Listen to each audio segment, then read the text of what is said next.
Hi.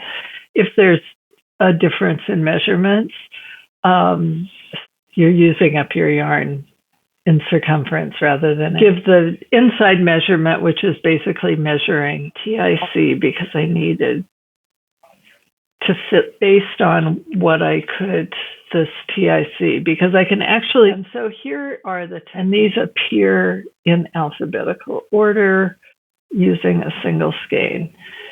And then the next page is and a key.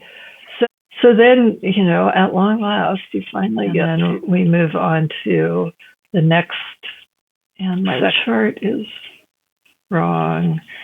And I give you the repeats, give you a chart, you can, and then you're on, and then you can jump to the, it took 3 pages.